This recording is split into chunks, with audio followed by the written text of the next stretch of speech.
Boa tarde, professora. Nós, alunos do grupo 9, nós vamos apresentar nosso projeto prático, que é análise de imagens de reconhecimento de pneumonia em raio-x para auxílio médico. O nosso grupo, ele é composto por 4 integrantes, sendo eles Arisa Sakaguchi, eu, Lucas Balheiro, Matheus Bessa e Thales Winter. Primeiro, vamos levar a definição. Pneumonia, ela é uma infecção causada por bactérias, que ela é transmitida principalmente pelo ar. Ela é transmitida principalmente por tosse e por espirro. Ela é extremamente comum e ela acaba gerando a inflamação nos pulmões, que seria um enchimento deles com líquidos ou então pus. Ela afeta principalmente os alvéolos e o principal fator que nós decidimos fazer esse projeto é a questão da análise do raio-x, que ela demora em torno de 5 a 15 minutos, o que pode ser vital, considerando, por exemplo, uma comunidade carente que teve um surto de pneumonia e está com, por exemplo, 2.000 possíveis casos. Aqui nós podemos ver 2 exemplos de raio-x. À esquerda nós temos o exemplo de um pulmão saudável, em que nós podemos ver o fundo preto representa a existência de ar dentro dos pulmões.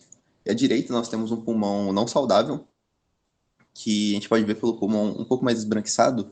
Isso é causado pela presença de líquidos dentro do pulmão. Ele fica com essa tonalidade mais esbranquiçada. Bem, levando agora para o cenário atual, a pneumonia ela é uma doença extremamente comum. Ela afeta cerca de 12% da população mundial e ela pode ser muito letal, principalmente para 2 faixas etárias, sendo elas as de crianças e bebês e as de idosos, acima de 65 anos. E bem, alguns fatores eles têm corroborado para que a pneumonia se torne um problema muito grande, como, por exemplo, o envelhecimento da população, que com a melhora do estilo de vida atual, a população tende a envelhecer mais. E uma população mais velha é uma população, um alvo maior para a pneumonia. Além disso, nós temos um aumento de hospedeiros imunocomprometedores, a alteração de patógenos e o aumento da resistência bacteriana. Isso é principalmente causado pela cultura criada de automedicação, em que as pessoas se automedicam sem um auxílio médico, e isso pode causar muitas vezes a criação de superbactérias, que são bactérias mais resistentes a esses remédios, que acabam causando problemas muito maiores e são muito mais difíceis de combater dentro do sistema. Além disso, nós temos o difícil diagnóstico do patogênico, que, como eu falei antes, essa demora de 5 a 15 minutos para análise de um raio-x, além de considerando, claro, erro médico, nós temos um tempo muito vital gasto que poderia ser automatizado e poderia facilitar, principalmente nessas áreas que não possuem tanta infraestrutura médica e que acabam precisando de muitos médicos que acabam tendo poucos médicos para uma população muito grande.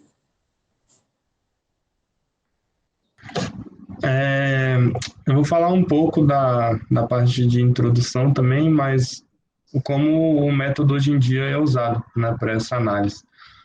Né, primeiro é feito o primeiro passo, né, você tem que tirar a radiografia da região do tórax, né, e com isso você consegue pegar a parte ali do peitoral que você quer, né, que é onde está localizado o pulmão. Depois que você tem a radiografia, né, a radiografia é encaminhada para um médico, né, e a partir do médico vai ter a análise dele. Mas o problema dessa análise é que, como o Lucas explicou agora, ela demora, né? Então, um médico que vai processar, né, uma imagem de uma radiografia em uma média de 5 a 15 minutos, né? Em 5 a 15 minutos, uma máquina consegue processar pelo menos, no mínimo, centenas, né, de imagens de radiografia. Então, numa situação delicada, né, que você tem um surto e que exija uma rapidez maior, uma máquina vai ser uma ótima escolha, até porque se você exigir muita rapidez do médico, né, que já tem uma média de 5 a 15 minutos, isso pode desencadear erros, né, porque o médico é um ser humano, né, então ele está muito mais sujeito a erro do que uma máquina. Né? Então acaba que numa situação delicada assim, né, um erro pode acabar prejudicando muita gente, né? E não vai ser só um erro, né? Provavelmente são vários, porque assim o erro está relacionado não só à experiência do médico, né?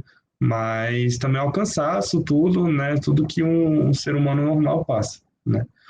Então isso inclui também o tempo de espera, né? Pelo diagnóstico e bom, acho que a nossa ideia, né, é poder usar a máquina mais como uma forma de colaborar aí com o diagnóstico, né, podendo minimizar esses erros, né, para que, principalmente assim, comunidade carente, que tem menos recursos, né, você não precisaria de uma mão de obra médica tão grande, né, sendo que você pode ter máquinas que funcionam melhor, né, e você tem diagnósticos mais precisos aí. Então, numa situação de crise, você conta com um apoio muito mais forte, assim. Então, não é isso.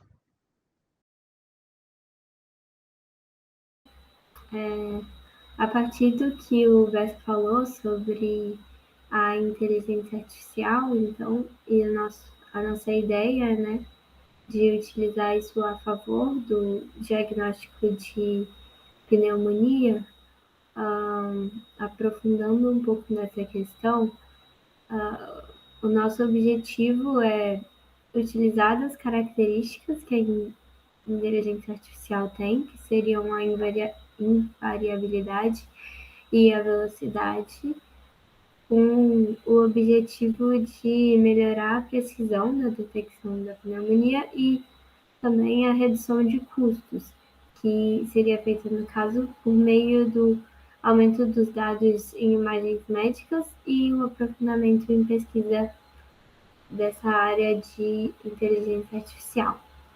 E outro ponto que a gente também notou é que durante os nossos estudos a gente encontrou e achou que seria mais adequado frente ao cenário que a gente está e para atingir o nosso objetivo, utilizar os modelos de MobileNet ou ResNet. Sobre a nossa metodologia experimental também, a gente escolheu o Deep Learning, que seria uma técnica de aprendizado profundo, como uma área da inteligência artificial que seria utilizada para obter resultado no caso. O Deep Learning é nada mais que uma subcategoria da aprendizagem de máquina, Machine Learning, e diz respeito à oportunidade da aprendizagem profunda por meio da utilização de redes neurais e uma extensa base de dados, que seria o que a gente tem neste caso, pois a gente encontrou uma base de dados bem extensa. E agora eu vou só passar um videozinho bem curto, um trecho, na verdade, de um vídeo que exemplifica e mostra muito bem o que é o Deep Learning.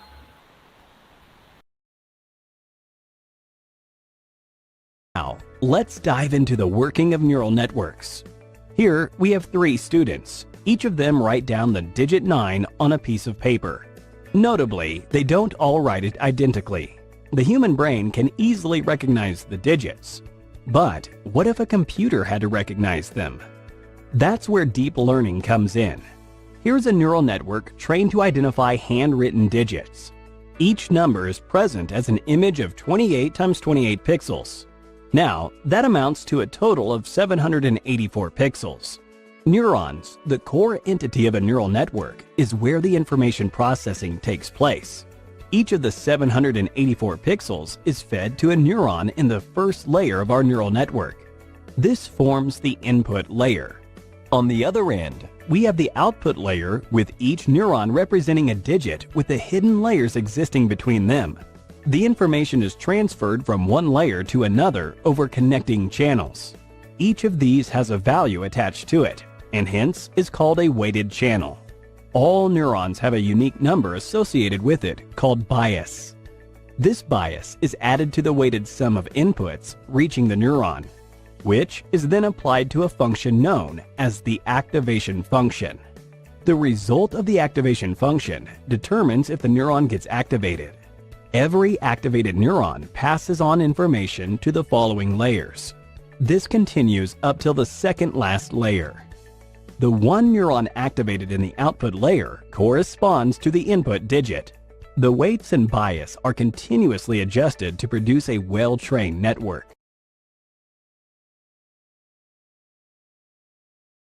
Bom, agora que a gente viu simplificadamente, como a Deep Learning funciona, a gente vai falar um pouco sobre um método de Deep Learning, que é a Rede Neural Convolucional, né, a RNC.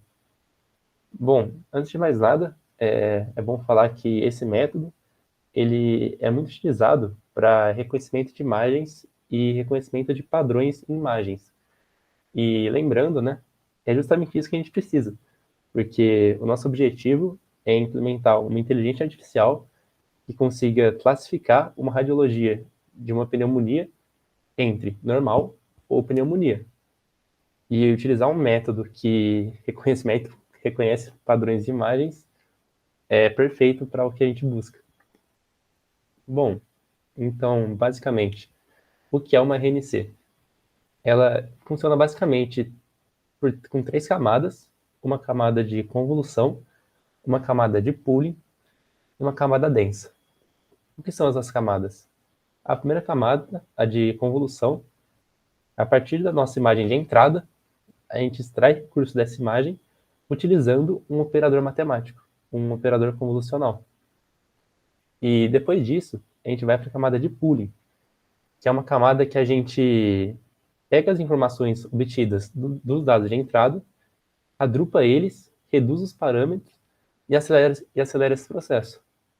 E, por fim, a nossa última camada, a camada densa, processa todas as informações obtidas e, a partir disso, consegue desenvolver nosso modelo preditivo, nosso modelo que vai conseguir, né, no nosso caso, classificar as radiografias entre normal ou pneumonia.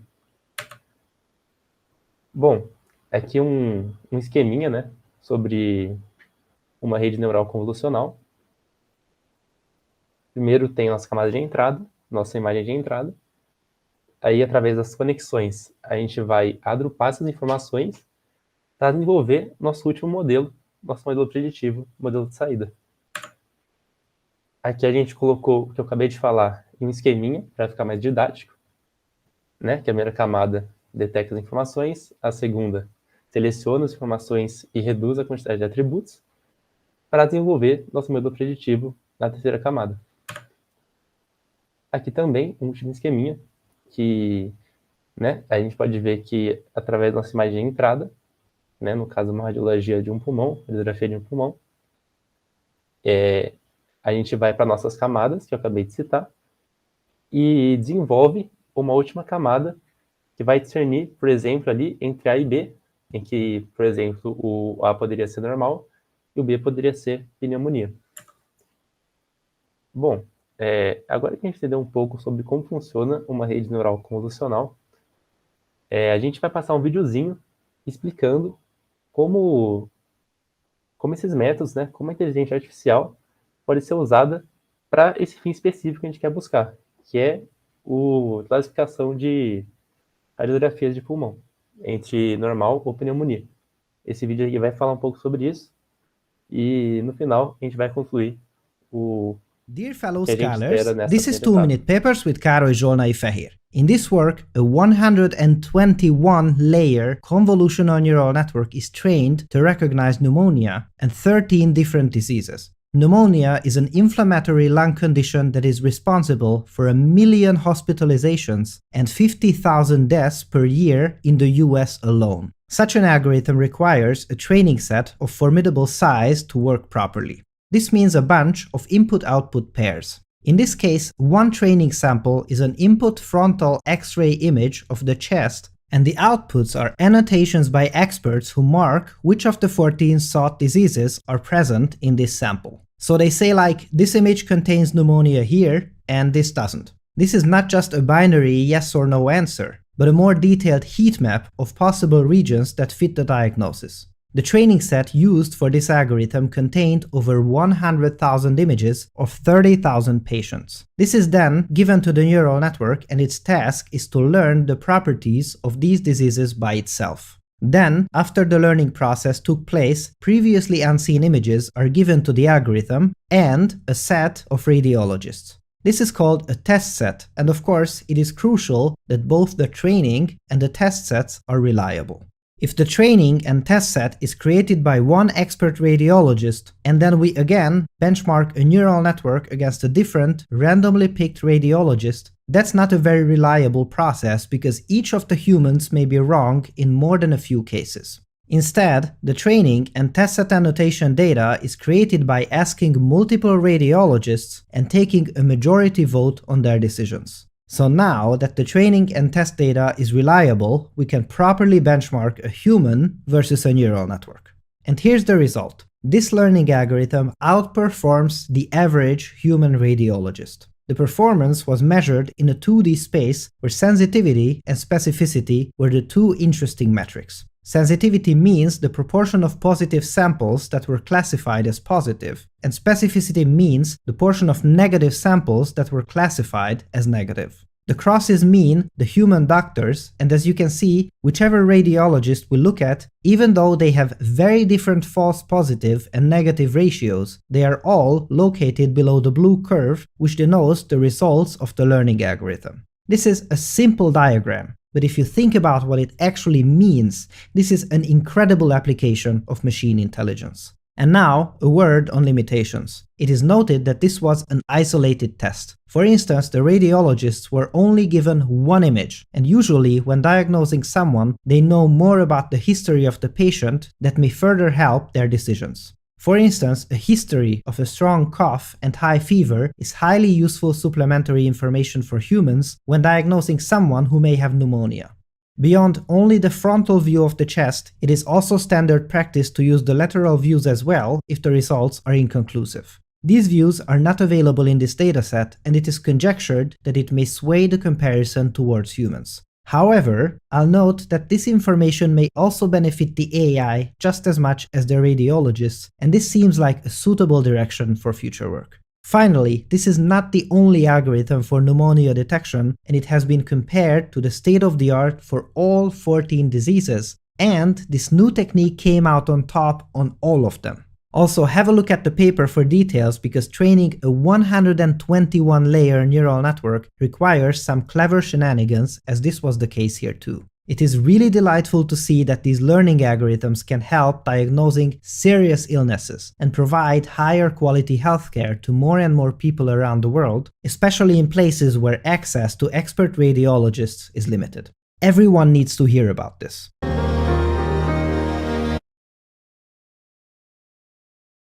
Bom, agora depois de ver esse vídeo, a gente queria ressaltar um ponto importante que a gente achou, que é a acurácia desse método, ou seja, a precisão desse método. Essa imagem que está aí, a gente retirou do próprio vídeo, lembrando que todos os vídeos e imagens que a gente está utilizando aqui, a gente está disponibilizando os seus links no Docs que a gente entregou. Seguindo, então, a gente pode ver que esse método tem uma precisão alta. Quanto mais próximo de 1, melhor a precisão. A gente pode ver que ele chega bem próximo ali com essa imagem. E, além disso, a gente também trouxe esse gráfico aqui, que a gente tirou de um artigo, de um teste específico para esse tema que a gente escolheu, né? Que é justamente classificação de radiografias de pneumonia entre normal ou pneumonia.